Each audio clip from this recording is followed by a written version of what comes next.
Hi, everyone. I'm Ryan Demopoulos. I'm a program manager that works on the Universal Windows platform. I work on the XAML UI framework for UWP. I'm a program manager lead there. And over the last, give or take, maybe a year ago, maybe a little bit less, a lot of my attention on the team has been around trying to improve XAML for line of business and productivity and enterprise applications. I was asked to go and focus in that area, and so it's been a lot of fun sort of ramping up in that space and trying to get to understand it. I'm super excited to be here to show you some of the stuff that's coming up. And with me is Daniel. Daniel's co-presenting. Why don't you introduce yourself? Sure, thanks a lot, Ryan. Hi, everyone. My name is Daniel Jacobson, and I'm a program manager on Visual Studio.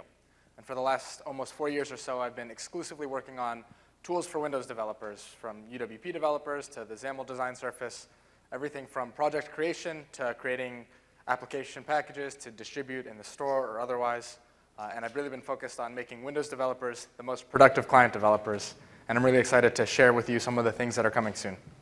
I'll pass it back to Ryan to get us started. Awesome. So yeah, we've got a lot of things to talk about today. We're going to be showing you a lot of cool features, both in tooling and then also in the platform that are coming. Most of this stuff will be arriving later this year. Some of it's available today. I will say a few things sort of up front in the talk, just so that you're like in the right spot and you know what to expect.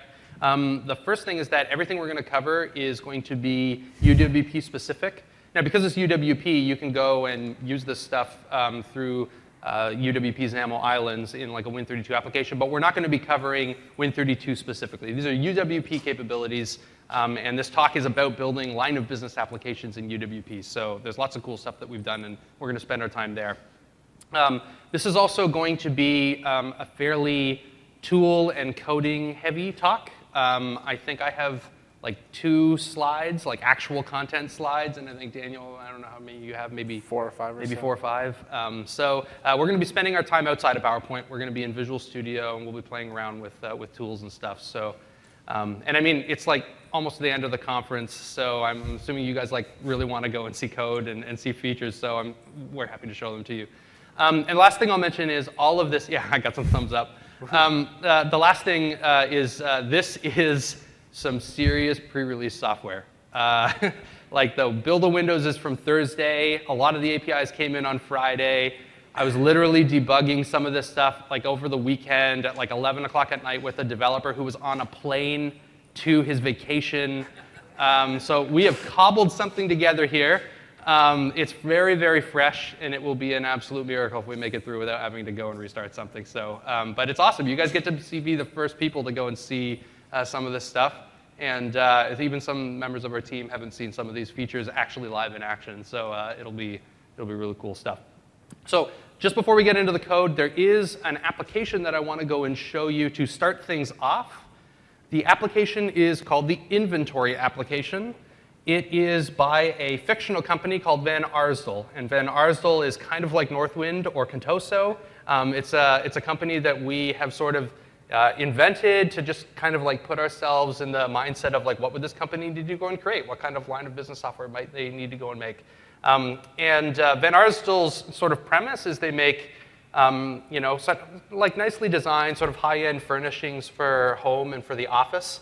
And the Inventory application is for product managers that can go and look at customers and orders and different products that Van Arsdale sells, and they can go and manage those different things. So let's switch over. Yeah, Daniel, you got the KVM, perfect. So this is Van Arsdale Inventory, and this is a UWP application. It's completely written in UWP. There's a few different screens in here. A few of the people in this room actually were involved in writing this, so thanks very much to the folks that I see in the audience that put this together. But Van Arsdale Inventory has like a customers sort of page where you see a bunch of customers. It's got an order page where you can see recent orders that have been placed to the company. It also has a products page that has like a grid view, and it shows all the various sort of like products that Van Arsdale sells. And the reason I'm showing you this is really kind of to basically make 2 points. The first one is that this application here is written entirely in UWP, and it's not written on any of the stuff that Daniel and I are going to spend the next 65 minutes showing you. This is written on APIs that exist today. So you can go and run this on the April 2018 update. Everything that you see here will work just fine. And it is, it's fairly data dense. It has a table full of customers with lots of information that's coming in. It has fields that you can go and edit this customer and go and change things. It's got like an orders tab that goes and shows yet another table of more information in here. If I click the new customer button, because we have sets enabled on here, it will actually go and pop up basically the equivalent of a new window. It'll go put a new tab in the sets area, and which has got an even richer form that you can go and fill out customer stuff. And I can go and break this out. If I had like a multi-mon setup, I could go and move that tab around and go and put it on other monitors. You can even this wasn't working earlier this morning, but hey, it did work that time. You can go and put it back in the sets too. So there's lots of rich functionality in this application, and we wanted to just kind of show, like, yeah, you can go and build line of business applications even today. There are definitely some rough edges in some difficult areas, but this can be built. The other reason I wanted to show you this was this application was released this past weekend, and you can go and get it. So if you go over to the .NET application architecture page off of Microsoft.com, I'm going to go and zoom in here. In the lower right corner, down here, there's a UWP desktop apps section. And there's a few links here that will be helpful to you if you want to go and do the line of business development in UWP. But the first link is the one where you can go and get the app. So this is going to take you to the GitHub page where you can go and clone the repo. You can go and take a look at this code. The inventory application was written for this purpose. It was to show you guys how you could go and pattern your own line of business applications in UWP off of this app. So it uses MVVM, a good robust MVVM architecture. It uses a SQL database, but you can hook it up to kind of whatever kind of database that you would want to hook up if you want to do some cloud stuff. It uses Entity Framework, and it's just meant to be written in a way that you can go and use it sort of as like an architectural reference. So go check it out, and you can start building line of business applications even today. So with that, we've got a pretty packed agenda. We are going to be, as I said, we're going to be coding. We're going to be creating another Van Arsdale application called Sales. It's one that we just sort of made up and invented. It's not going to be as pretty or as polished as Inventory, and if we have 5 and it works, that'll be great. But we are going to be building the Sales application. We're going to show you a bunch of new features, and Daniel's going to get us started with oh, I didn't click forward here. That's with right. these features, guys, these are the ones we're going to cover today. We're going to actually just step through them one by one so that you can kind of know where we are. This is all the stuff we're going to be showing you. And Daniel will start with Windows Template Studio. So Thanks take a it lot. over. Can you press 7? I can. Awesome. Thank you. So as Ryan mentioned, we're working with this fictional organization, Van Arsdale, that sells lamps mostly to offices, homes, and more. And so before we get into building this application, let's just take a look at the end product so we know exactly where we're going to be going throughout. That way you can understand the scenario that we're building up to, so hopefully it all makes sense as we build it. So we're going to be building a menu bar-driven application. As you can see, I have a menu bar. And the primary customer of this type of application is more of a traveling sales representative from Van Arsdale. They're going to visit the clients. They're going to actually create orders in person with their customers. And so the primary function of this app is an order form. And it ties into the same database, so the same set of customers, if I want to see those customers. I can add in order items, and this flyout menu pops up. And I've got a tree view with a list of all the products. I can go in, add some products, and submit orders. And so when this traveling salesperson uses this application and they submit an order, that gets logged in the Van Arsdale inventory application for fulfillment and for the product managers to review the number of orders coming in based off of which customer and more. So that's the scenario that we're building up to. And I'm really excited to start. I think Explorer's going to crash in just a second. Like I said, everything is super, super early. Explorer crashes like every 3 minutes on this machine. Yes. So get used to it. So we've seen the app that we're going to build up to, and I'm going to close this so the next time I F5 it'll work. And I'm really excited to get started with Windows Template Studio. So the way I'm going to do that is I'm going to go into File, New, if I can do it with this mouse. I'm not used to the mouse. File, New Project, and Windows Template Studio is what I'm going to select. And so I'll do Van Arsdale Sales, and I'll call this live because we're doing it live. And what will come up is the Windows Template Studio dialog. which is essentially a template generator wizard that allows me to create a ton of the boilerplate code that I would normally need to create when starting a more complex, advanced .NET desktop application.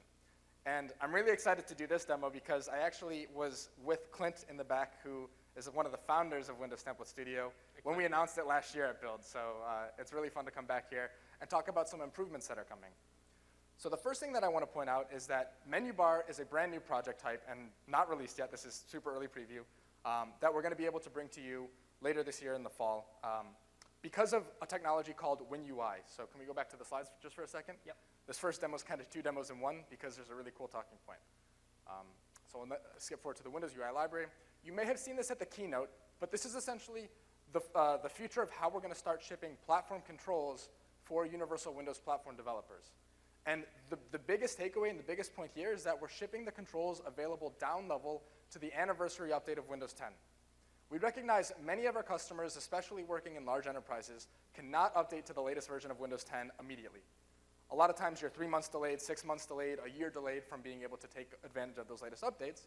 But if you want to take advantage of the latest and greatest controls and XAML features, we want you to be able to do that right away. And that's where WinUI came from.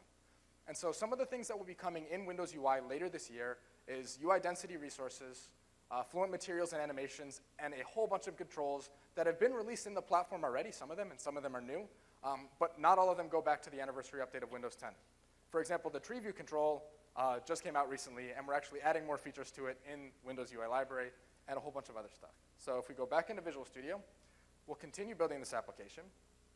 And one thing that's really, really nice about Windows Template Studio is it pulls in all of the resources and references you need automatically, and also will notify you of any licenses. So I'm pulling in WinUI library, which is a NuGet package. It's notifying me of that license, and I can go ahead and select next.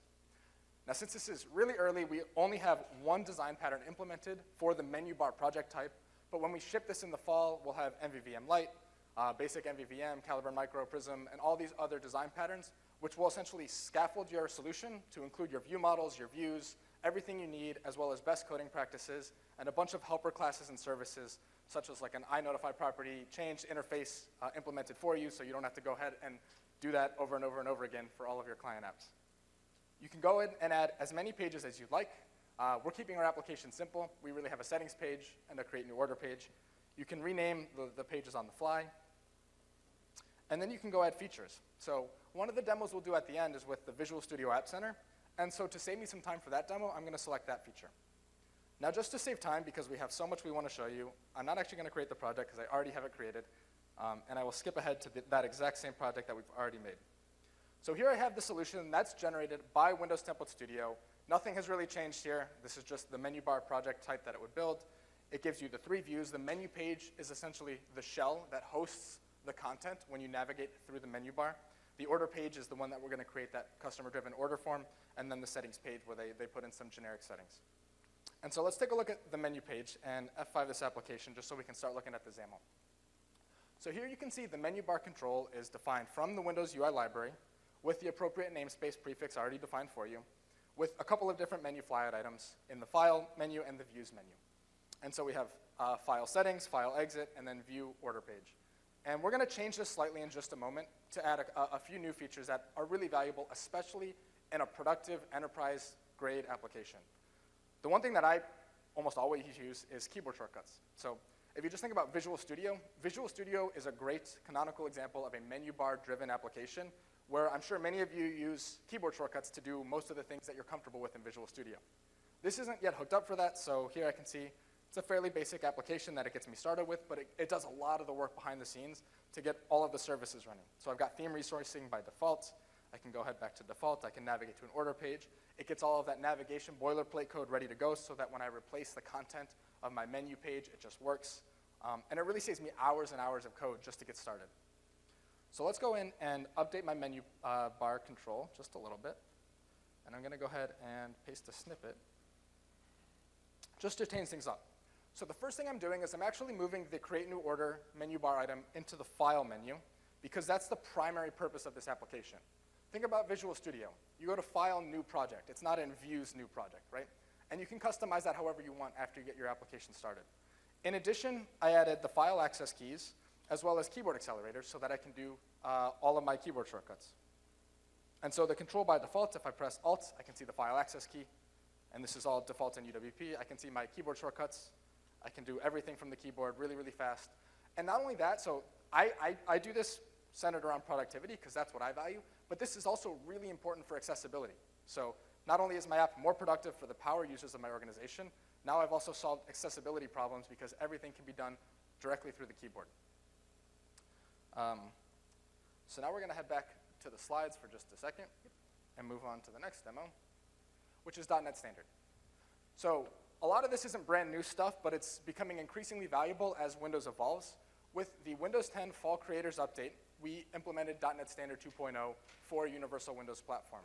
And that allows much more easily reusable .NET Framework libraries.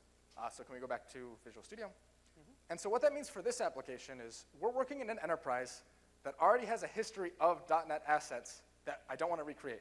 We've already got this database, we've already got this data model that we're using in the Van Arsdale inventory application, much like I'm sure many of you already have years and years of .NET history in your organizations.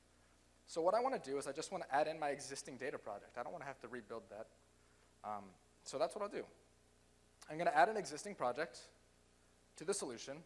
I'm going to add a reference from the UWP project. And if you went ahead and looked at the Van Arsdale inventory solution on GitHub, you would see that this is pretty much the exact same model class or model project as there, except simplified a little bit just for this demo. And what you have here is you have your two models. We're only dealing with customers and products in this application, really simple. And you have your database context and your database service, which allows you to perform the connection to the database, as well as all of your CRUD operations, so create, read, update, and deleting entries in the database. And so what I'll do is I'll add a reference to that library, and everything will work as expected.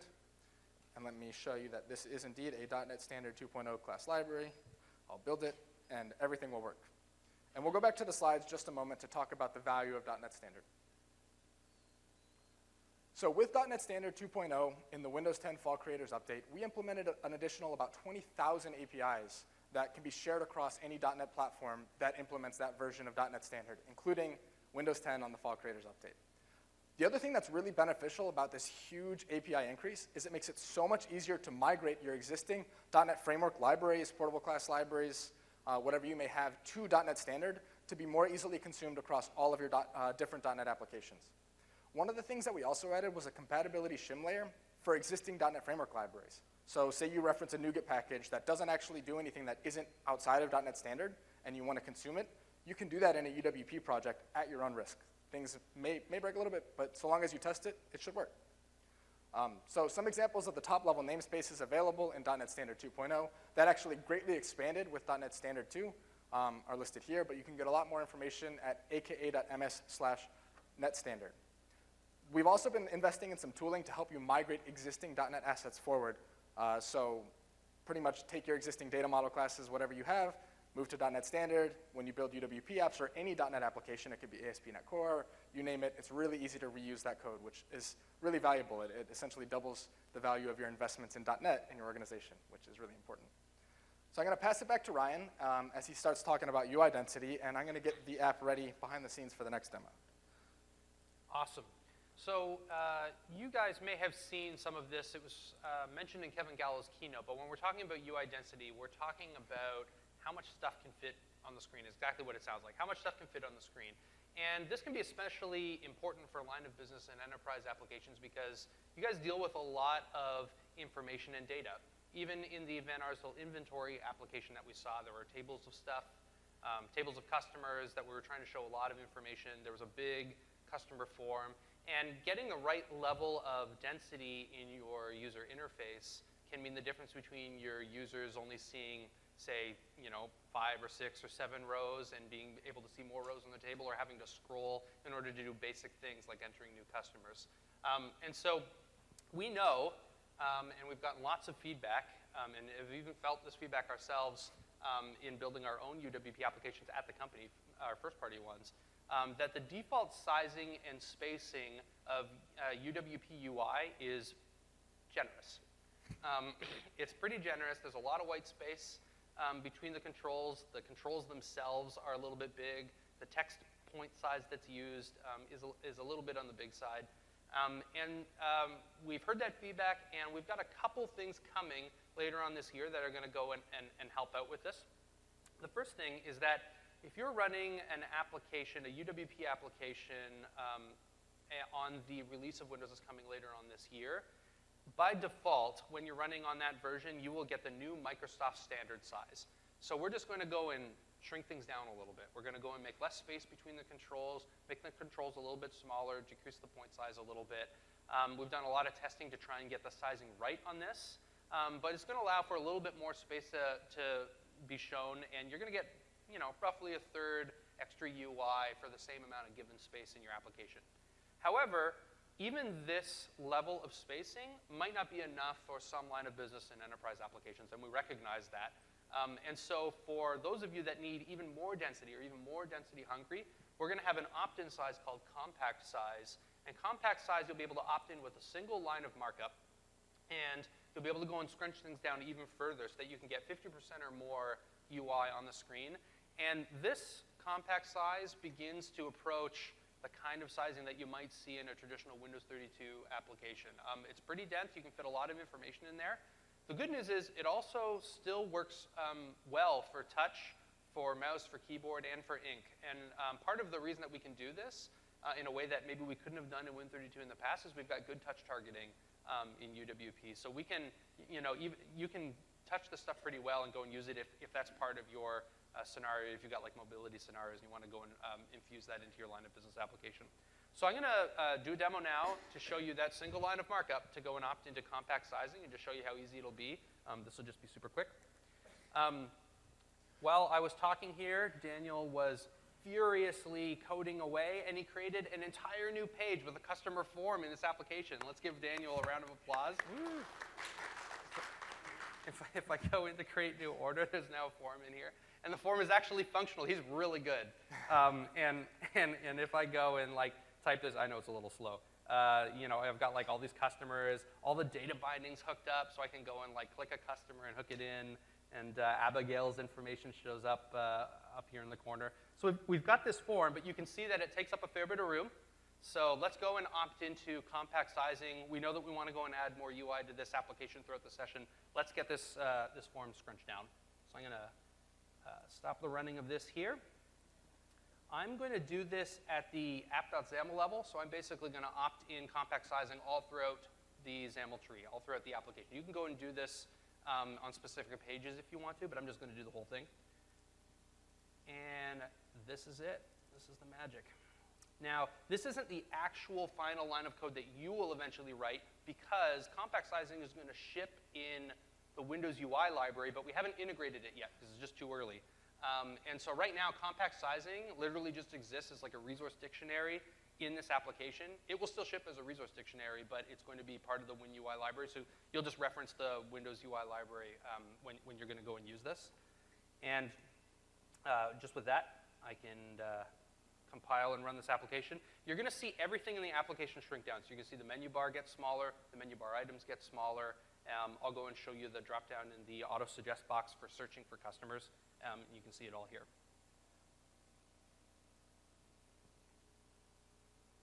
There it is. So you can see that the menu bar now is substantially smaller to the point where I probably could zoom in.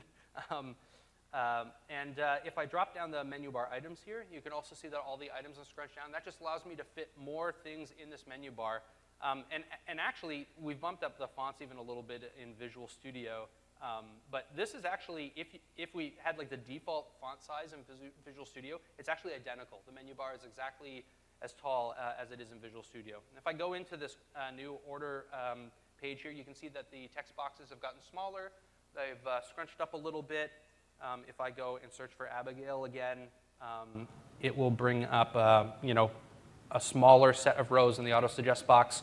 So everything's just a little bit scrunched in. Still works fine. Really good for data-dense requirements. One other thing I'll show you, just to sort of accentuate the point, is this is a screenshot of the application before we applied compact sizing. So this is the kind of savings you can expect to get. And you can get even more if you need to. Because it's a resource dictionary, you can either start from standard sizing or from compact sizing, and you can override even more values. And we'll have documentation and a sample in the XAML controls gallery sample that'll show you how to go and do that. So we really are trying to make sure that if you're going to go and build these line of business applications in UWP, you get the sizing you want. We don't want the spacing issue to be an issue for you anymore. So we're taking care of that. So the next topic that we'll cover is color theming. Color theming is about getting the colors of your brand or your organization put into your application so that it sort of takes on the look and feel of your brand. And this is an interesting topic because, well, first of all, if you've ever tried to go and change the colors in a UWP XAML application, you know that it can be a time-consuming task. And it can be time-consuming for a few reasons. There's just a lot of resources that you need to go and override. The keys have got like really long names, and so it can be tricky to even know sort of like if I go and override this one color, which one do I need to override? Sometimes you'll override it and you'll like change the button face color, but then it might have some other unintended effect somewhere else in the UI because the two pieces of UI are using the same resource key. And so it can be time consuming. You can blow like literally hours on MSDN and Stack Overflow trying to figure out how do I go and put these colors in.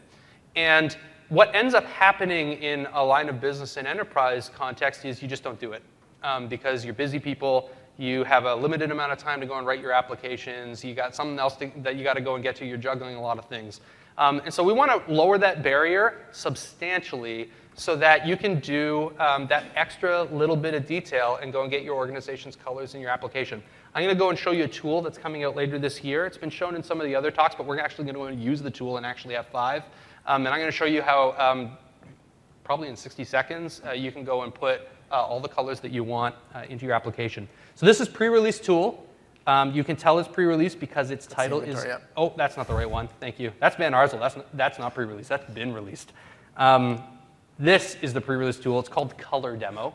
So we will pick another title. I'm open to suggestions at the end of this. And Color Demo is a tool that basically allows you to pick different colors and see how they're going to affect the UI in your application. So just to pick a single one here, I'm going to change the primary dark theme color to something really light. Like I'm going to go maybe like a light pink or something like that. And I can see what that affects. I can see how it's changing buttons and checkboxes and radio buttons and things like that. And there's a whole interface in this that I won't go through right now, but you guys will be able to play with it when it comes out, where you can go and try and get the colors of your organization to exactly what you want. I'll show you one other thing, too.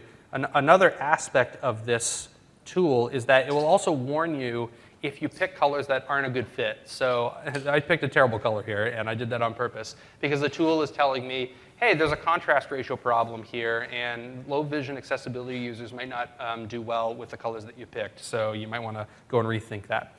So I'm going to sort of skip ahead here and just use one of the presets that the tool comes with just to go and pick a bunch of colors. I'm going to pretend that our Van Arsdale colors are like forest colors. We're big into the Shire at Van Arsdale. We love browns and greens. So once we've got all of the colors picked that we want to go and set up, the coolest thing about this tool is you hit the export button, and blammo, you get a whole bunch of markup. And this markup is a resource dictionary that you can go and put in your application, and you can be confident in this markup because you got to see what it was like in a live running application even before you put it in. So again, you can do this on specific subtrees of XAML. I'm just going to recolor the entire application here. So I'm going to go right under compact sizing in Van Arsdale sales. I'm going to go and paste all of that markup in. Oh, it'll help if I hit Control. There we go. And there it is. It all comes in. It overrides all the color keys that I need to override to get those specific colors. Just to add a little bit of extra effect, I'm going to go over to our settings page, and I'm just going to dump a bunch of sort of dummy controls in here so that you can see the effect that it has on them. So these controls aren't going to be hooked up to do anything. They're just a bunch of controls, checkboxes, toggle buttons, radio buttons, and so on and so forth. So as soon as this comes up, you'll immediately see that it starts to take on the colors that we've set in the tool. I'll walk through into the settings page as well and show you how it's sort of recolored some of those controls. It's loading, and it is up. Almost. Now. All right, so as soon as I hover over before I open it up, you can see it's now green. The background here has taken on a new region color that's green. If I go and click this, it's an even darker green because now it's been selected. And if I head into settings, you can see that all of the dummy controls that I put in there have all taken on sort of those green colors. And if I switch over to the dark theme, because you have to think about light and dark when you're doing these things, the dark theme begins to take on the browns. You still get that kind of reveal effect of Fluent and stuff like that. So that's it. I mean, if you guys are building line of business applications now in UWP, load up this tool, pick your colors, export. Done. Go and put it in whatever tree you want. It's just like an extra sort of check mark that you can get that you know, is kind of nice. It's the difference between a boring-looking tool and one that's got the cool colors. So that's it. That's how it runs. What was that? Later this year. Yeah, sometime this fall. Yeah, I don't know if we have a specific time that we've been talking about. Probably, you know, toward the fall, somewhere around there. Yeah. This will be like a standalone app that you can get from the store. Yeah. Yep. Exactly. Okay, great. So we've talked about density and how you can get the new Microsoft standard size, or you can get the opt into compact sizing. We've shown that. We've talked about color branding, and now we've got a new tool to, you know, reduce that from hours to minutes. The next topic is data validation UI. So data validation UI, the UI around data validation is just all about helping the user do two things. Understand how to go and input information to, say, a form field in your application. And then when they make mistakes, showing them what those mistakes were and helping them to be able to go and correct those mistakes that they made in the form. Right now in Van Arsdale Sales, there is no data validation UI whatsoever. You could go and put a phone number in the email address field, and the UI won't tell you one way or another whether or not it's happy about that. And the problem with that, of course, is we don't want to get dirty data in our backend, whatever that is. And so we have a set of improvements that are coming to the UI portion of this into XAML form controls, where we're going to be providing some validation UI out of the box, so that for you to be able to go and do the whole validation story end to end, you don't have to deal with creating all that UI yourself if you don't want to. I'm going to show you how to go and do that. Just before I do, here's one of my 2 slides I told you I was going to go and show you. I want to explain data validation just for a minute. This is not a new concept to Windows developers by any means, but I just want to talk through the code that we're about to add in case this is sort of a new topic for you. So when we're talking about data validation, the thing that we're trying to end up with here is something like this, where, you know, we've got like something like a red asterisk to say, hey, this is a required field. The user goes and puts it in, and then if they make a mistake, we go and let them know that they need to go and enter a valid email address, like put an @ or something. In order to do data validation, though, and to display any errors, we actually have to validate the data. And that's typically done on properties in some class somewhere. It may be in your model, or it may be in your view model, depending on which of those flavors you prefer, because there's lots of opinions on that topic. But regardless of where your properties are, once you've got your data that you want to go and validate, you need to have some actual validation logic in your application. And that validation logic is your own app logic. So you can go and validate the data however you want, and I'm sure many of you do have your own validation logic that you've already written for your backends just to make sure that the data is good. There's also some helpers in system.componentModel and system.componentModel.data annotations namespaces from .NET that you can go and use to help you validate that data, and that's what we're going to use today. So our code will go and mix that in. And specifically, we're going to use the required property attribute and the email address property attribute that's provided by the data annotations namespace. So we're going to go and basically make our email address better in terms of data validation, and have some actual data validation UI. The new stuff that's coming, the stuff that we've added, is nothing sort of on the left side here. It's the fact that UWP XAML controls now will be able to automatically show validation UI like this out of the box, as long as your data implements iNotify data error info and raises the errors changed event. So if you raise errors changed event from iNotify data error info, our UI will now begin to respond. You can turn it off if you don't want it to respond, but it'll respond by default, and you'll be able to go and get some automatic UI for free. So we'll go to the code, and I'll demonstrate this. The big takeaway just before I do that is that if you are an existing .NET developer and you're familiar, if you've written your data validation code, say, with data annotations, that code will continue to work and you just bring it. And so you'll be able to just keep firing errors, change, and your UI will just begin responding. If you're not, say you're a C++ developer, you don't want to bring in the CLR, and you've got your own validation logic, we're introducing iNotify data error info on the windows.ui.xaml.data namespace, so you can go and get that as well without having to go and use .NET. And also, we have the input validation error class that we're introducing. That's the equivalent of validation results, basically, from data annotation. So let's switch over. I'll code that up now. And to start, what we're going to do is I'm going to do this in the model, in this case. I'm going to go over to our customer model. This is the model that Daniel imported earlier. And I'm going to go to our customer class. And the thing that ultimately we have to raise up is errors change from iNotify data error info. So I am going to implement iNotify data error info. And iNotify data error info has 3 important members that need to be added. And I'm just going to go put the implementation in. And oh, that's not what I wanted. That is what I wanted. And I'll walk you through what it dumped in here. So the first thing is we just have a dictionary called errors. This is just going to store all the errors for the customer. So anytime that we run into a validation error, we're just going to go and throw it in there. It's not super interesting. The interesting stuff are the 3 members here. Errors changed is the event that we were talking about, that when you fire this event, our XAML UI controls will now listen to that event, and they'll go and automatically show validation UI in the UI. And when it's fired, it just pulls from the errors property there. Has errors just determines whether or not there are any errors in this class. We won't end up using this today.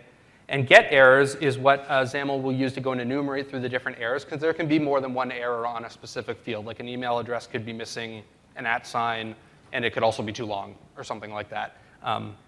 That's implementing iNotify data error info. You can go and implement that on your own validation logic if you want to in your own model or view model. Now that we have it implemented, we need to actually go and validate the data. And I said I was going to use some property attributes to help us here. So I'm going to go up to the email address property, which is right here. And I'm going to go and add a couple property attributes. And the data annotations namespace helps me do this. So let's put them in. This is just going to say our email address property is required. So it can't be empty. And also, it needs to be an email address. And so we'll just validate that to make sure that it's well formed. And just for funsies, I've put in an error message here rather than use the default error message that data annotations validator provides. So now I've put these property attributes on. Let's go and actually put in some validation code that actually uses those attributes to go and validate. And so here it is here. This is just app-side validation code. It does 3 simple steps. The first step is when we're validating something like the email address field, the first step is if there are any previous errors, we're just going to just clear them out because we're freshly validating. So we don't want any of that gunk left behind. So we'll go and clear those out. The second thing we're doing, this is kind of like, sort of where a bit of the magic happens, is we're using the validator class from the data annotations namespace, and we're calling try-validate property. Try-validate property is going to basically ingest this property, the email address property. It's going to take the property attributes with it required an email address, and then it's going to go and figure out if there's any errors. Was the string empty?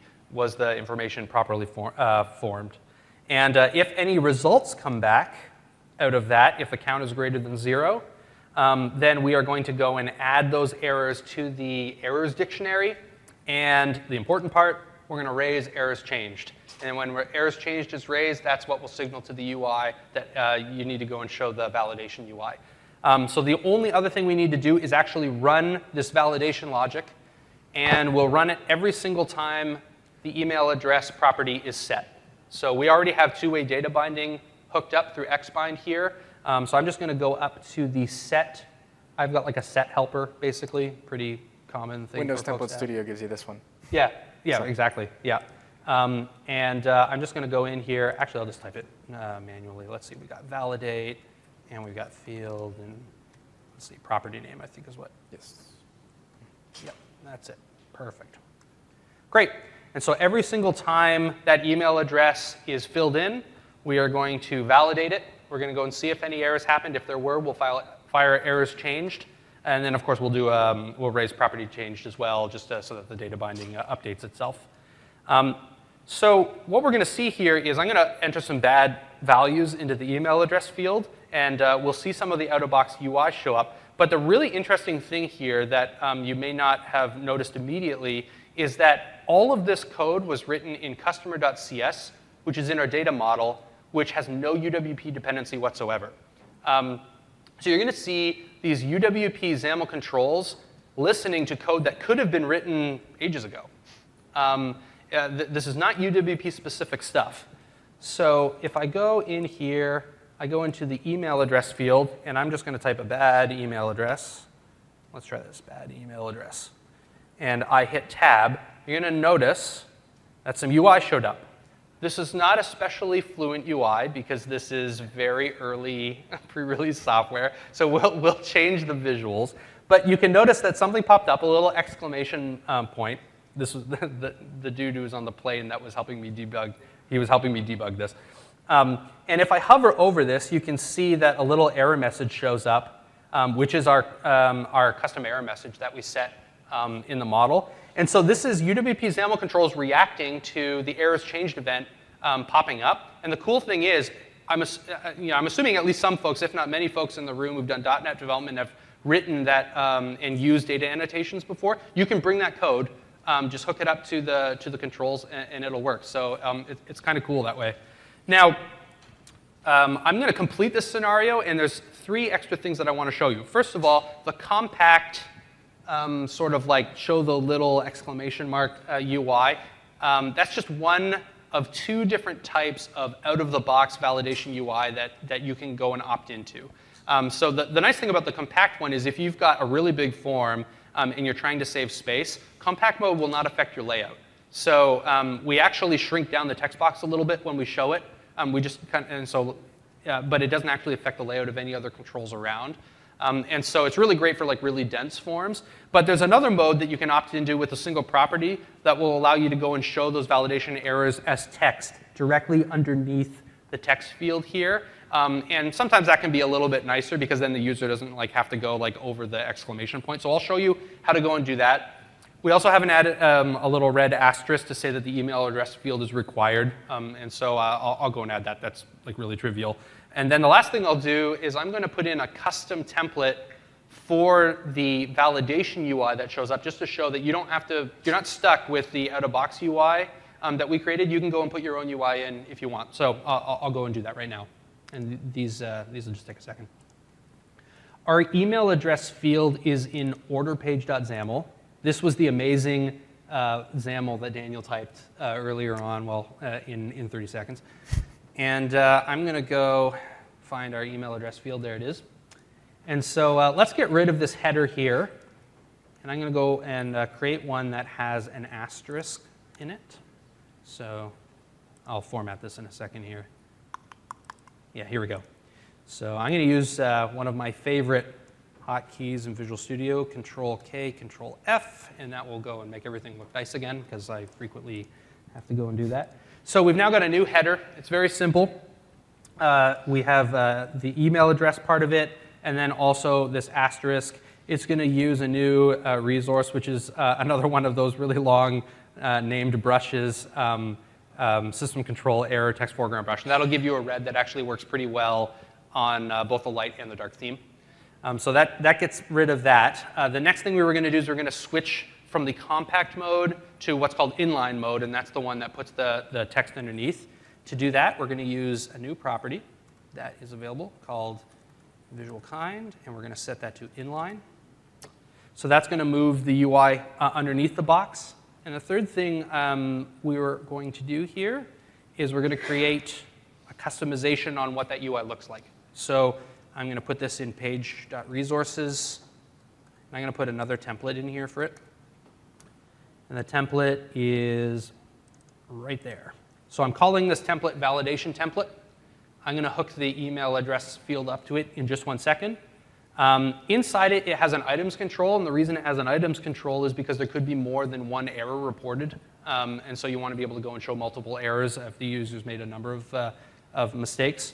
And inside there, we have a template that has a text block.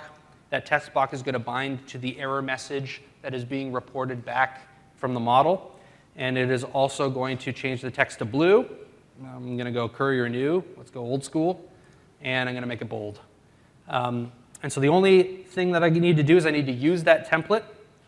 Let's see, I've lost track of it, so I'll just go and find it this way. There we go. Let's go and tell the email address field to go and use that. I think it's called error template. Yep, got it. And then we're going to go static resource validation template. Perfect. So we've added a red asterisk to the email address field to let the user know that it's required. We have changed the default from compact mode to showing the validation error underneath, and we've customized the validation error. I'll show you what all of that looks like.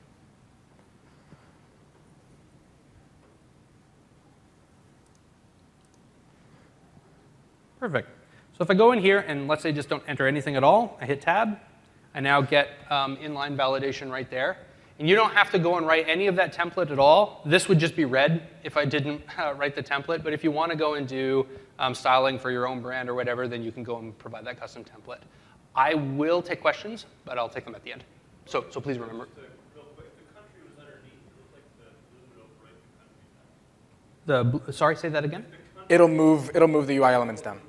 It'll move down. Yeah. So inline mode, that is a good point. Inline mode it will affect your layout, and I mean, it will affect it depending on what you put in there. So by default, it scrunches things like a tiny little bit, maybe a couple pixels per field. Of course, if you put a big elaborate error template in there, or you increase the font size or something, it'll move it more. But it is inline, so it will have an effect. So you get to pick. If you don't want it to affect your layout, use the compact mode, and then you don't have to deal with that issue. So just think of it as like a new control in your XAML tree. Exactly. Great. So yeah, we took a look at density, color theming, data validation. I think Daniel's going to come up and he's going to finish our app and show a couple other things. Great. So thanks a lot, Ryan. We've made a lot of progress in this application. We have the order form mostly complete to the point where I'm at least confident that we won't get horribly corrupted data in our backend because we have some validation. Could you go ahead and switch it back over? Yeah. The only thing that we don't have is any way to actually add products to this order form, so our business is not going to be very profitable if we can't sell anything. So let's fix that.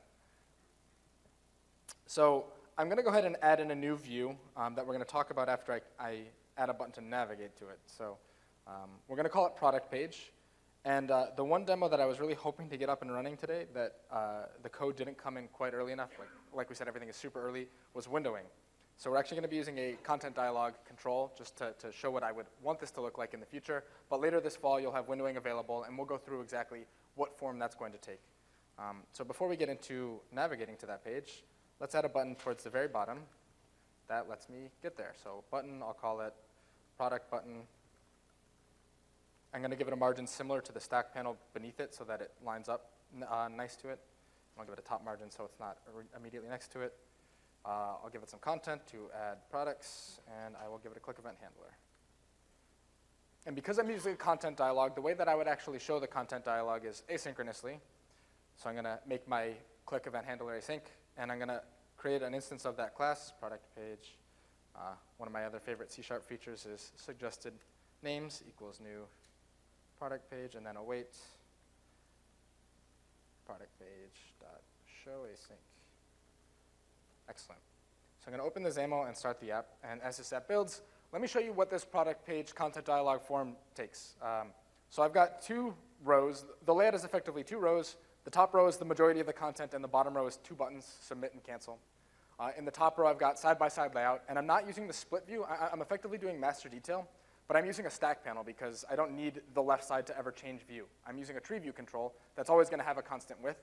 So I can just use stack panel and have a constant width of that tree view control, rather than using a more advanced control like split view that gives me a whole bunch of additional functionality that I don't need to rely on in this sample. So let's take a look at what that actually looks like. There we go.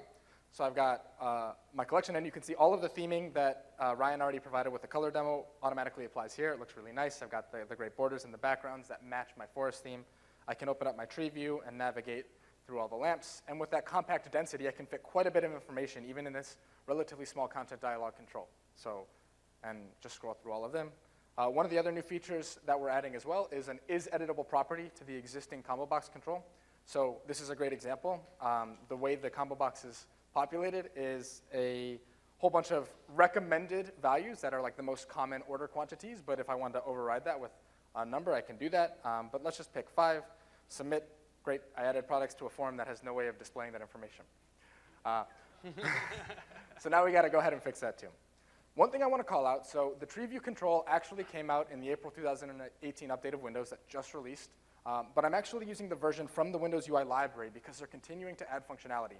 And if I want to be an early adopter or if I want to test something new that I think is going to be important to my organization, Windows UI Library gives me that flexibility. And the specific thing that I'm unable to do in the April 2018 update that I can do here is item source binding. So this tree view control is, 5 lines of XAML? Whereas if I were to do it in the April 2018 update to be able to get it to bind the way I wanted it to, I had to retemplate the control, and it ended up being about 15, 16 lines. So just much cleaner code because I get that additional functionality from an updated control in a NuGet package. The next thing that we're going to do is another brand new control. So far we've done tree view, we've talked about is editable on combo box, and now we're going to talk about data grid, which we recently announced as public in preview. And I'm going to go back, to order page, not product page, beneath my add products button, but above my cancel order button. And I'm going to go ahead and add in a snippet.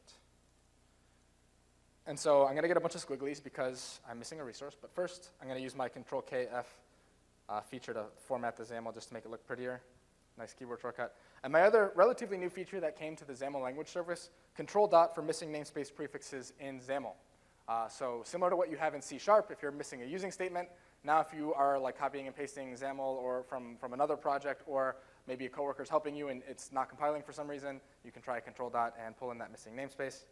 So I will do that, and it's going to add in the Microsoft Community Toolkit. So this is not in WinUI. We're actually shipping the data grid control in the Microsoft Community Toolkit for now for a couple reasons. One, it's available now as a preview. It's open source.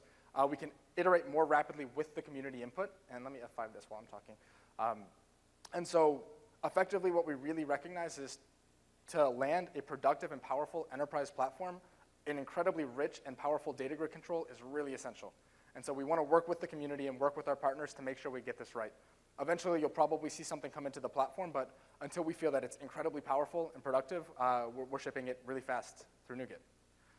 So now I can see I have my data grid control just with 3 columns. So if I look at the code, I can see I'm binding 3 different columns, one with the actual product image so that there's like a little thumbnail of the image. I've got the name, and then I've got the price that's formatted just for the US dollars format. But you can do that however you want with resources. So let's go back in and select a couple pendant lamps, add 5 of those, submit. I can see them show up. And then maybe some floor lamps, 2 of those, submit. And I can scroll through. And there's a lot more that you can do with the data grid control. But just for sake of time, and there's so much we want to show you, we're keeping it relatively simple. So let's go ahead back to the slides for just a moment. All right, everyone take a big deep breath. We've done a lot. It's been a relatively short session, and we've gone through a lot of material. And I noticed some of you taking pictures of some of the slides you think would be relevant. This slide at the very end of it may be useful to take a picture, so if you want to get your cameras ready.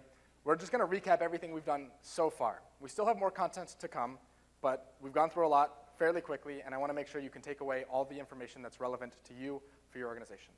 So we started our project with Windows Template Studio, arguably the fastest way to get started building productive UWP applications.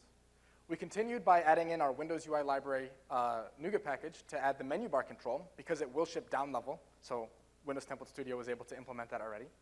Then we went in and included our data model project that was a .NET Standard library that we've used in our existing applications. We added in the UI density resource dictionary from Windows UI library so that I could fit all of those information, or all of that information, and all of those products on that page and make sure everything in my form fit. We added color theming so that we could infuse our brand into our application in just a couple minutes without wasting a lot of really valuable development time. We added data validation to ensure that the backend data was not corrupted from the client. Then we added a data grid control, which is available now in preview form in the Windows Community Toolkit. And coming up, we're going to talk about windowing, since unfortunately we don't have the demo ready. We're going to talk about distributing your applications, and then we're going to talk about analytics and DevOps for UWP applications. And I'll leave this up for just a few more seconds if you want to take your photos, and then we'll proceed with windowing information. Still slides. Yeah, that's right. So there was a big talk about windowing, I think it was earlier today by one of my colleagues, Rob, where he went through the windowing model that's coming to the Universal Windows platform. And if windowing is incredibly important to your organization, I highly encourage you to find that recording and take a look at it. But the approach that we're taking is essentially a three-tiered approach consisting of presenters, environment information, and then more advanced control. And the way you can think of presenters is it's higher level, easier to use APIs that allows you to do things that are expected in Windows 10. So there's going to be a windowing model that will be familiar to users of Windows 10 applications, which could be like picture-in-picture, it could be maximizing, minimizing, more simple windowing functionality such as that. And these APIs should be fairly easy to use because what you can do with them isn't quite as powerful, but still quite a bit of power over what you can do today, and those will be coming soon. The next thing is to make sure that our platform is scalable for the future, we're going to be providing you with the environment information of your application. And because this could really vary, think of like a desktop with 4 monitors and a head-mounted display connected to it. So you've got your Oculus or your HTC Vive head-mounted display or one of your Windows VR headsets, and you want to build a multi-window application that can go between monitors as well as your head-mounted display, and then you can lift the visor and take a look at the monitors. Environment information will give that to you. Finally, positioners. This is really where that advanced control comes in. You'll be able to essentially identify any windowing region in your application and in the environment that your application is running. So if you have 4 or 5, who knows how many monitors, we've seen some really incredible configurations, you'll be able to identify all of those regions and actually just treat it like a coordinate system. So you can resize your windows however you want, you can put them on any region you want, you can really do anything you want with them. The other thing that's coming that I think is going to make more advanced windowing easier for many users is a single-threaded model for UI windows.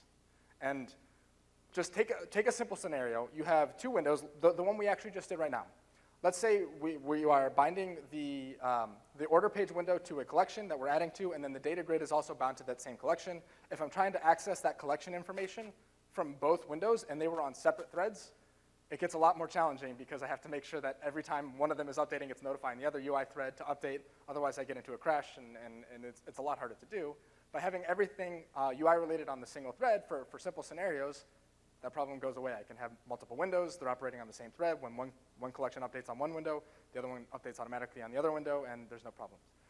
So the Van Arsdale inventory app that we showed you at the beginning does do some more advanced windowing modeling, but it's all multi-threaded, so it's more complicated code that we just don't really have the time for this session to go into. So I'm really excited for this specific feature. It's going to be awesome. And this is on top of the multi-threaded scenarios. So you'll still have that flexibility if you want to really optimize your application to take advantage of all the CPU available to you to essentially spin up multiple threads for each window and do different operations. That's still available. This is just an addition to that. So later this year, we're actually going to begin our journey on this more mature windowing platform for UWP, and we're going to continue investing in it for the foreseeable future. We recognize this is Windows, and having multiple windows in your application is what makes Windows the Windows platform. So we're really excited to bring this to you soon and work with you on your feedback to make sure that this is the best windowing platform for Windows development. All right. So, oops, sorry. If you want to take a picture, I'll leave it up for just a second as we switch over to talk about distribution so we can go back to Visual Studio. Yep. So we built our application. We've got most of the functionality in. I could go in and do data validation on the rest of my fields, but we're going to skip ahead and just talk about distribution. And so the way I'm going to do this is I'm going to pretend that I'm one of the users of the application. So I'm going to go uninstall it first.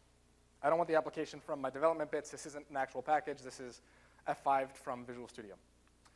And the first thing I'm going to do is take a look at the output that we're going to generate in just a moment from Visual Studio, but I'm going to start installing V1 of the app. So before the session began, I created a package in Visual Studio using what's a checkbox that enables the app installer technology. And this produces several things. It produces your normal package, your MSIX package behind the scenes, an index.html page that you can host anywhere in your organization that essentially just gives you a get the app link as well as additional links if someone needs the certificate. But if you're using an enterprise managed certificate, users of your application can simply click get the app, launch the app installer, select install, and that's it. So we've recognized that distribution has been not quite up to par for Windows 10 distribution. It's been heavily reliant on the store for business, but we know many enterprises don't distribute applications like that, and we wanted to provide you with the flexibility to distribute the apps however you want. So just like that, I'm installing V1 on my app. I'm going to return to Visual Studio and get the next version of my package started because I want to show you one of my favorite features of the app installer. So I'll select Create App Packages. The default selection in Visual Studio, beginning with version 15.7 that was released at the beginning of this week, is I want to create packages for sideloading. And so long as you're targeting a more recent version of Windows, I believe it is the Fall Creators Update, you can enable automatic updates for your package. So what I'll do is I'll select Next. I'm going to do a major version increase, because I'll show you version 1 in just a moment. This is definitely a major version increase. And where I'm deploying this is actually that network share. So the share I just accessed to install my application is an Azure-hosted network share that's just a shortcut on my desktop. So this is a network share I could share with anyone. It just happens to be on my desktop for now. And then the installation URL is exactly where I'm placing the output. So when I build it, it's going to publish that package to that share, and then that's also where I'm installing it from. And so that's where it's going to look for those automatic updates every time the application runs. So I'll select Create, and this should have finished, so I can launch my application. So this is the app that I just downloaded and installed. It's an early version of our app. There's no validation. There's no add products button. There's no theming, none of that. This is from before the session. And so now, as the package creates, we'll go back to the slides just to talk about some of the things that are going on. And we'll show you this live demo in just a moment.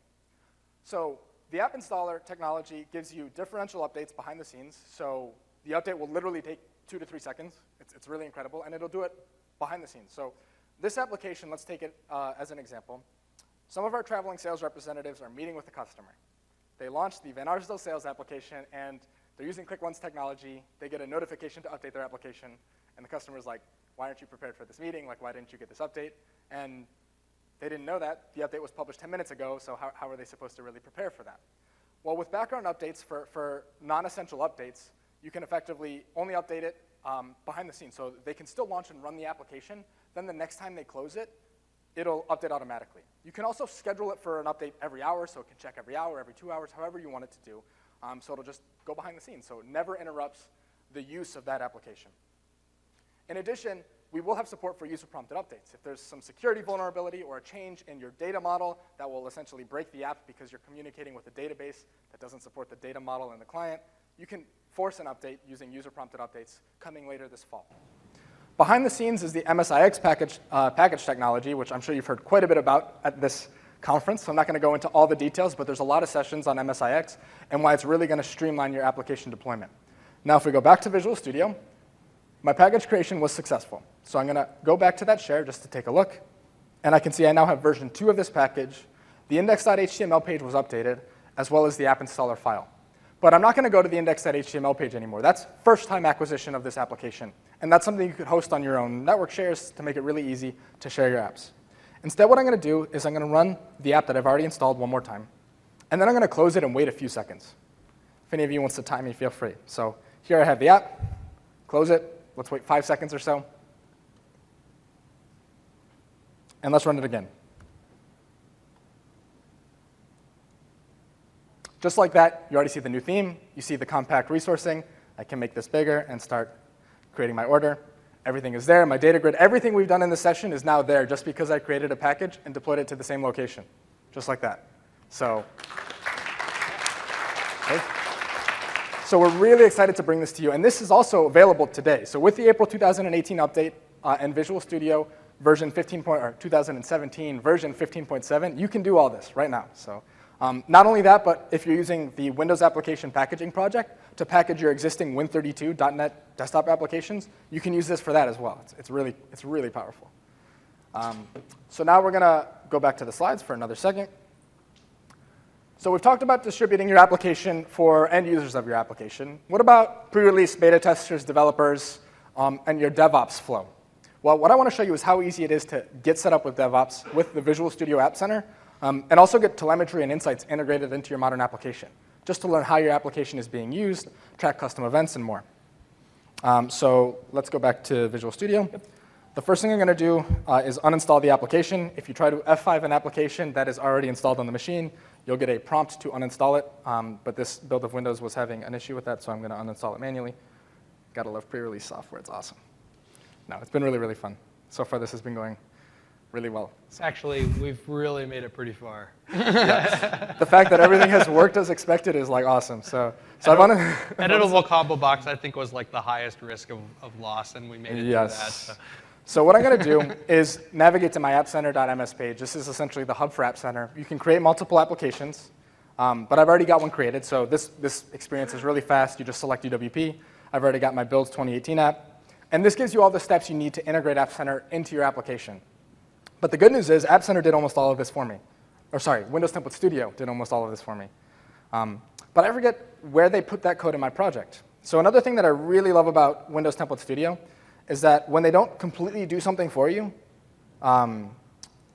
because they can't, they need more information, like a secret from App Center, they give you a to-do in your application so you can see it in the task list. So I can double-click and see, oh, here's my appcenter.start. And all I need to do is add my app secret code. The other thing that's really easy to do with App Center is custom events. So I want to navigate right here just to prove that everything is real and navigate to events. I'm going to add a brand new event name called Builds 2018, and we're going to run the app. I'll refresh it, and you'll see that for really incredibly fast insights. So appcenter.track event. Whoops. Am I missing a using statement? I may have lost IntelliSense, but I think this is the right code. Like I said, it's amazing we haven't had any other issues. You spoke too early. I think we jinxed it, folks. But we'll see if this compiles and We'll runs. see. Oh, whoops, analytics.track event, my bad. It's using the wrong namespace. There we go. So I'm using the analytics namespace, which comes from one of the NuGet packages that Windows Template Studio installed for me when I selected that App Center feature in project creation. And so now I'll build this, it'll run, and as soon as it runs, and that single line of code gives you a lot of information. So if you're not using custom events, that one line of code gives you everything you see in this dashboard. So you get daily active users, weekly active users, monthly active users, how many daily sessions each of your users are doing, session duration. But I think what's really important for enterprises is active users per version. So essentially, you can see how that migration path is working. So if there's a fix that's really important for your users, or if there's some security vulnerability or a data model change, you can essentially figure out who those users are that are on those older versions and send notifications to them saying, like, hey, please update, like this is bad. Or you can also use the app installer forced updates. So really just gives you that insights to know, hey, there's people still on this vulnerable version of my application. That's not good. We need to figure out what's going on. So my application's running. The app constructor has launched. So if I go back into custom events, I should see Builds 2018, just like that. So literally just a few seconds later, I've got that custom event. I am the only user of that event because I just wrote it. It happened just now. But you can also track custom events as you build your application to know exactly how your users are using the app, just taking time. Cool. The last thing you can do with App Center that's incredibly easy, especially if you're using GitHub to host your code or VSTS, is set up automated builds, as well as distributing to collaborators on that application. So whether these are your beta testers or the developers in your organization to dog food the latest versions of the app. It's as simple as we've got an alternate branch going, but I'll set up my master branch, which is what we've been working out of to configure the build. And this is really just like a streamlined UI for client applications. So think of all the power of VSTS simplified for client application development. So I'll build it in release. You can upload a custom enterprise certificate for signing the builds, so you don't have to worry about cert management, but we don't have that right now. Distribute your builds with collaborators and save and build, just like that. So what that does is it uses Azure-hosted build agents with all of the Visual Studio tools installed to go and build your application. And then when the build completes, it'll essentially upload those artifacts for all of the collaborators to go and download as they need to sideload or install however they see fit. That'll take a while, though, because release for all three architectures with .NET Native takes a bit. So we're going to go back to the slides for a moment. And I'm going to pass it back to Ryan to finish things off. Awesome. So yeah, we're pretty much toward the end. I just got a couple more slides. The first one I'll show you here is just a sort of a basic roadmap to give you guys an idea of sort of what we've looked at today. This isn't necessarily a complete roadmap. It's like everything I could fit reasonably with like that font size.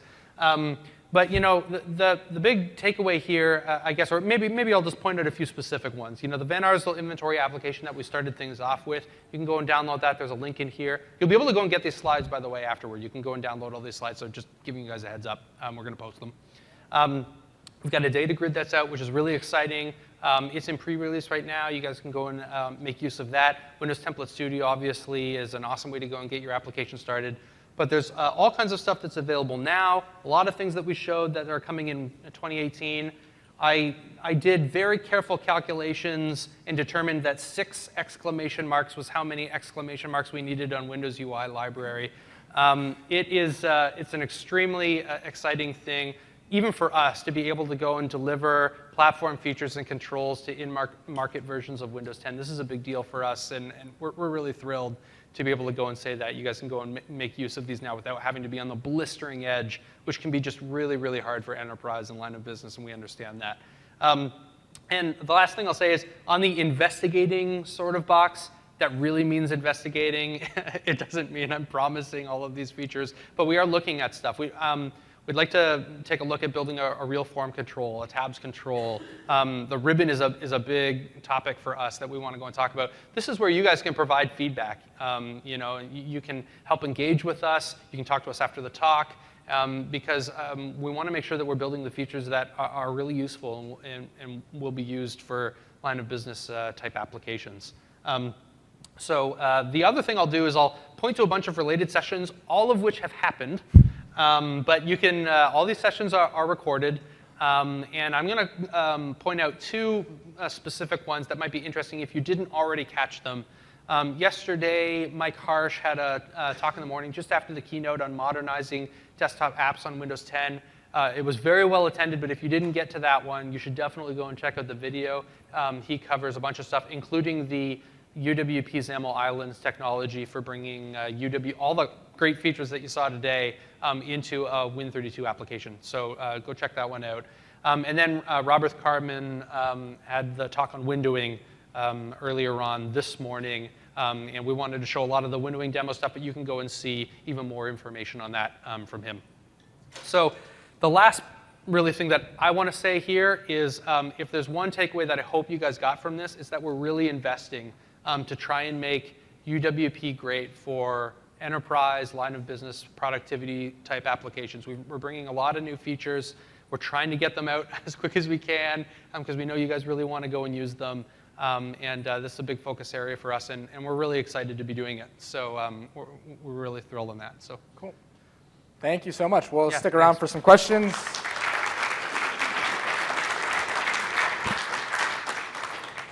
And also, don't forget session evaluations. I always read every single comment, so Okay, please tell us how we can do better. Where is it? Here it is, yeah. Yeah, we really do use the session evaluations, and we really appreciate the feedback, so please go and fill them Looks out. like we've guys. got a question. Do you have any controls or plans to do anything with obfuscation? In what aspect? Well, like you had just put your GUID in for the analytics. Somebody could actually open that I up see. and steal your GUID. And I don't think so, but that's good. We have like a password box control that exists, but I think that's the closest thing that we would have for that, so you could use that. But in terms of like generic obfuscation of UI, I don't think so. Yeah. It's good feedback, though. It's something we'll For take a look at. text-based stuff, password box is good for taking in stuff like that, and we do a lot of protections even under the scenes in password box to make sure that we protect that information. and this is great. We've been waiting for this for a long time, so Great. thanks. That's That was awesome to That's awesome. Yep. Other questions? Oh, God, you're talking about the card thing? Yeah, so Kyle Anderson back there. Hey, Kyle. He's got some cards that are like, there's sort of like a little Fluent ticket / cards. If you go and pick one of those up, then head over to the, what's the name of the booth called? Fluent? It's like the Fluent user. It's right next to the XAML UI booth. You can go and pick up one of these guys and a swag bag that it's got some other stuff too. Yes.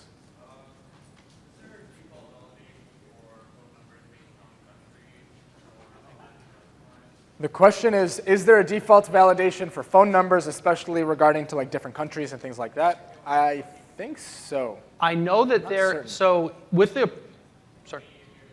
You could do a custom validator. Sorry? Yeah, you can do a custom regex. You can do custom yeah. validation logic. Like you can do any sort of C# coding to validate any of the data going into that field. So specifically, those property attributes like required and email address that I put on, those are some that come out of the box. There's a phone number one as well that I just didn't show today. If you want to do something more sophisticated than just what that provides, like region-specific type of stuff, that I'm not sure. I don't know if data annotations handles the region-specific, but you can write your own custom property attributes and go and do that as well. So if the helpers don't work for you, custom validation is completely fine. Yeah. Cool. Question back there.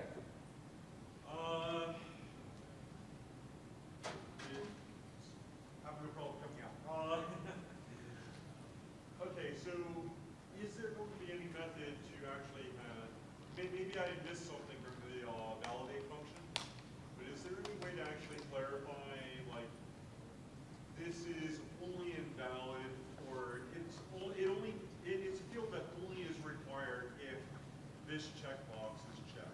So the question was, is there advanced functionality with validation to essentially have conditional validation logic? So if a checkbox is checked or not, this field is required, but only based off of the condition of this checkbox. I think you would have to use custom validation logic for that, but you could do that. You could essentially have like a required if checkbox is checked, then in the code behind or in your view model or something, check to see the state of that checkbox, and then just apply the required property attribute or something like that. Yeah. Daniel's got it right. So you can still use the property annotations to go and do like the basic data validation, and then you just make it conditional in your validate function. So basically handle the required myself and handle the required feature myself in the validate function. Yeah. But I do everything else in the annotation. Mm-hmm. Yep. Yeah. Yep. I saw a question over here. Yes.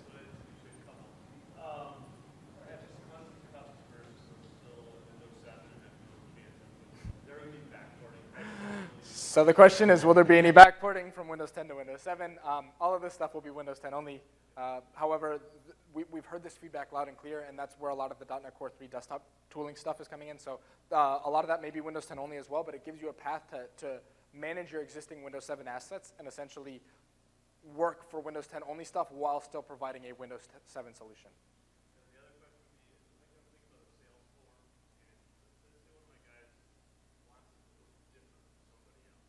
Sure. Yeah.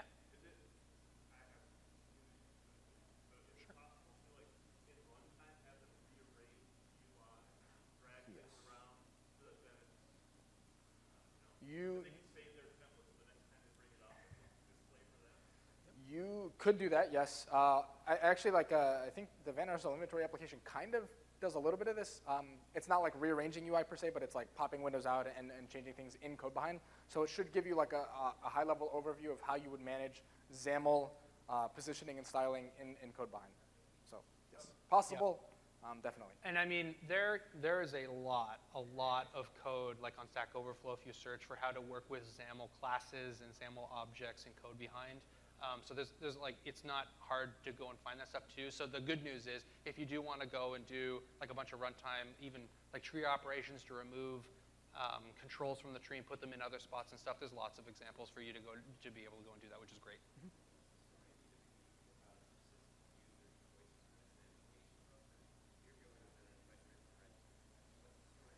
So the question was, what's the story for UWP to manage user preferences and application settings and things like that? Yeah, so there's one or two APIs that are essentially like app data is one way to do it. So it's persisted in like the app folder. If you wanted to do things beyond that, like with the desktop bridge technology, there's actually like what's called the virtual registry. So you could write to the registry, but it's actually managed and read-write only from that application. So that's another way you could do it. And it depends on how you have your app. Like if you're starting from scratch, probably use app data and the app data APIs because it's more streamlined. If you're bringing existing assets forward that depend on the registry, then you could write to this virtual registry to just make it so you don't have to rewrite all your code. Yes?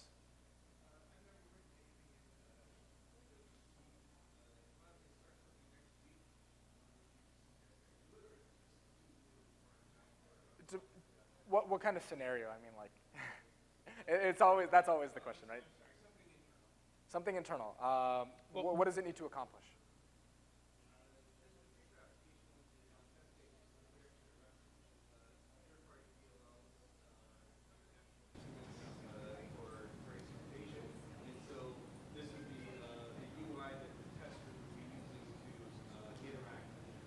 Sure. So you could build a UI layer with UWP with probably like some background service There's an article online that's essentially like integrating some existing Win32 services for integrating with those DLLs. You might be a little more restricted in what you could do accessing those DLLs in UWP only, but there's ways you can merge Win32 technology with UWP. And UWP is probably the easiest and best way to get the UI looking really nice for those testers. So I would definitely encourage you to check that out. One other point of mention is that we're investigating more flexibility in the capabilities of a UWP app. So essentially, there will be more knobs and dials in the capabilities for you to do things such as this in only UWP. You'll probably hear a lot more about that later this year, but that's a little further out. But all of those are achievable with using desktop bridge technology. That's also a possibility, yeah. So like if you want to, that's further out. So it's achievable today with the desktop bridge technology. It'll probably be a little easier with .NET Core 3 desktop and using XAML Islands. But effectively, like investing in UWP assets is certainly not a waste because everything that we're moving towards with .NET Core 3, with UWP native, is essentially starting to converge to like the best of all worlds almost, if that's a fair thing to say. So, Any other questions? We're getting lots of signals. We're way over. No more questions. Stop Get out of talking. here. Okay, we'll stop. Thanks, Thank everyone. you. We'll Thanks, stick guys. around over Thanks a here lot. after we clean up our laptops for a second.